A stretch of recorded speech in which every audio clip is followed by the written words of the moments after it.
Hi, நான் வினோத். ஒரு couples honeymoon போன இடத்துல அந்த ஹஸ்பண்டை அந்த பொண்ணு ஆள் வச்சு கொலை பண்ணியிருக்கா. ஷாக் ஆகுதுல்ல? எஸ், மேகாலயாவுக்கு ஹனிமூன் போன ஒரு கப்பிள்ஸ் சோனம் ரகுவன்ஷி, அவங்களோட ஹஸ்பண்ட் பேர் ராஜா ரகுவன்ஷி. அந்த ஹஸ்பண்டை அந்த பொண்ணு கொல்றதுக்கான ஹிட்மேனை ஹையர் பண்ணி அந்த ஹஸ்பண்டை கொலை பண்ணியிருக்கா. அதுவும் கிட்டத்தட்ட தலையிலேயே கத்தியால் குத்தி கொண்டிருக்காங்க. கிட்டத்தட்ட 2 to 3 குத்தி அவங்களுக்கு நல்லா அடிபட்டிருக்கு. அதுக்கப்புறம் அவர் இறந்துருக்காது. அவர் இறந்தப்போதும் அந்த பொண்ணு ஒரு 2 to 3 நாளாக மிஸ் ஆகியிருக்காங்க. அதுக்கப்புறம் போலீஸ் இன்வெஸ்டிகேஷன்லாம் உத்தரப்பிரதேஷில் நடந்துட்டு இருக்கும் போது அந்த ஹஸ்பண்டோட பாடி பார்த்திங்கன்னா ஒரு ஃபால்ஸோட பார்க்கிங் கிட்ட கிடச்சிருக்கு.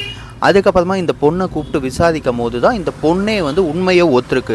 ஆமாம், நான் தான் ஆள் வச்சு கொலை பண்ணன்ற மாதிரி. இதுலேருந்து என்ன தெரியுது? மேரேஜ் கூட ஸ்கேரியா அப்படிதான்ற போயிட்டுருக்கு. சப்போஸ் உங்களுக்கு விருப்பம் இல்லைன்னா ஒன்றும் கல்யாணம் பண்ணிக்காதீங்க. இப்போ அந்த பையனோட வாழ்க்கை போய் உங்களோட வாழ்க்கை போய் அந்த பையன் செத்து போயிட்டான். உங்களுக்கு விருப்பம் இல்லையா? கல்யாணம் பண்ணிக்காத. அந்த பையன் எவ்வளோ ஆசையாக அன்பியூனுக்கு வந்திருப்பான். எல்லாமே போச்சா? அப்படி உங்களுக்கு விருப்பம் இல்லையா? சொல்லிவிடுங்க. வீட்டில் எல்லாத்துக்குமே அடி. பாவம், எவ்வளோ ஃபேமிலிஸ் பாதிக்கப்படுது. பொண்ணு வீட்டு சைடும் பாதிப்பு, பையன் வீட்டு சைடும் பாதிப்பு. இந்த கேஸில் 3 பேர்த்த அரெஸ்ட்டும் பண்ணியிருக்காங்க. இப்போதைக்கு போலீஸு இந்த ஹஸ்பண்ட்ஸ்க்காக உயிரை கொடுக்குற காலத்தெல்லாம் தாண்டி வந்துட்டோம். இப்போ பார்த்திங்கன்னா உயிரை எடுத்துட்ருக்காங்க.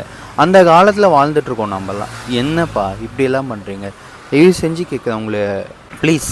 உங்களுக்கு விருப்பம் இல்லைன்னா சொல்லிவிட்டு தயவு செஞ்சு போயிடுங்க. பாவம், ஹஸ்பண்டை கொள்ளாதீங்க ப்ளீஸ். Thank you.